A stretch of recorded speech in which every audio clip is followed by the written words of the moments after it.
My mom once called me a son of a bike. We both ended up laughing about it pretty hard later. Someone told me you shouldn't drink sparkling water because it's loaded with carbs. I rarely find myself speechless, but I think I lost a few brain cells hearing that. I'm an American of Mexican descent. Once someone asked me where I was from. I said, California. Then they asked about my parents. I replied, Michigan and Texas. Looking frustrated, they said, no, where are your people from? I answered, dude, my family has been in the US since 1817. Where are you from? He just walked away. As someone from New Mexico, I've been complimented on my excellent English and even asked for my green card once.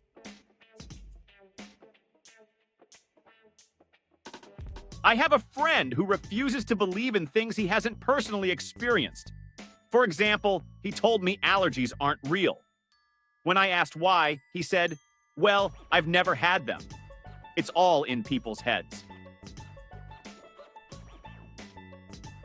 While working construction, a coworker said, I hope the sun rises on that side today, pointing to the west. Yesterday, it came up on this side, and it was so hot, referring to the east side of the building. Yeah, that's not how the sun works, buddy. My mother-in-law is known for saying unbelievably ignorant things. Most recently, while looking at pictures of the Colosseum on social media, she asked why they don't just demolish it since it's so old. To clarify, she wasn't physically there. She refuses to leave the US, believing it's the best place in the world, so she doesn't feel the need to visit other countries. Honestly, it's probably better that she stays put. Someone claimed that duck is seafood because it swims. Apparently, my mom's computer issues were caused by Mercury being in retrograde. I thought windmills cool the planet to prevent global warming, someone once said. A supervisor once told me, you can only get sick if you want to be sick. I used to work at Yellowstone National Park, and the sheer amount of ignorance visitors brought in was mind-boggling. A bison once lay down near the Old Faithful boardwalk, and a woman holding a toddler ran straight toward it.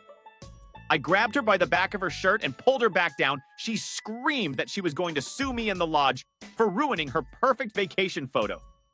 Another time, a man in his 20s walked out of the lodge in a swimsuit, intending to soak in the hot springs. When I told him to stay on the boardwalk, he became furious and demanded to go wherever he wanted. Incidents like these always kept us on high alert, as it felt like we were dealing with people with IQs of 10. Was it hard for your husband to learn English? Do you two deal with a language barrier? Someone asked me. My husband was born and raised in Scotland. ETA, this question was asked by supposedly well-educated teachers who had never met my husband. For those thinking it's a valid question, let me clarify. By the time I met him, his Scottish accent had softened significantly after living in London for 7 years and then in the US for 14 years.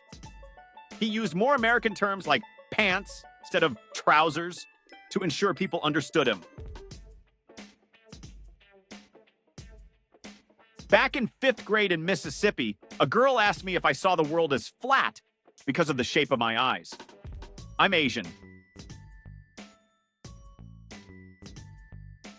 I don't mean to stereotype, but you look way too white to speak Spanish, said my college suite mate after I told her I was taking Spanish courses.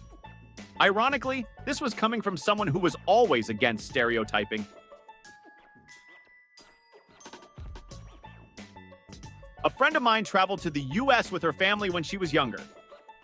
After hearing their Australian accents, an American asked where they were from.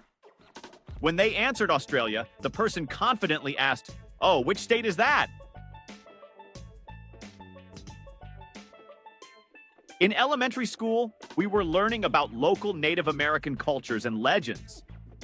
One story described how all the men went off to war except one boy, who was left to continue the tribe's existence.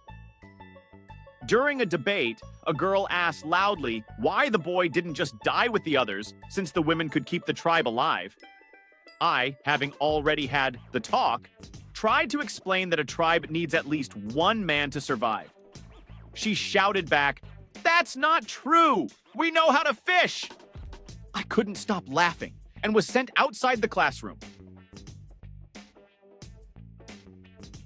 Not my story, but my brother's. His wife, a pharmacist, was introduced to a friend's fiancé. Upon learning about her profession, the fiancé said, "Oh, that's cool. I've never met anyone who worked on a farm before." My brother tried to explain what a pharmacist is, but she doubled down, saying, "I think I know what someone who works on a farm is called."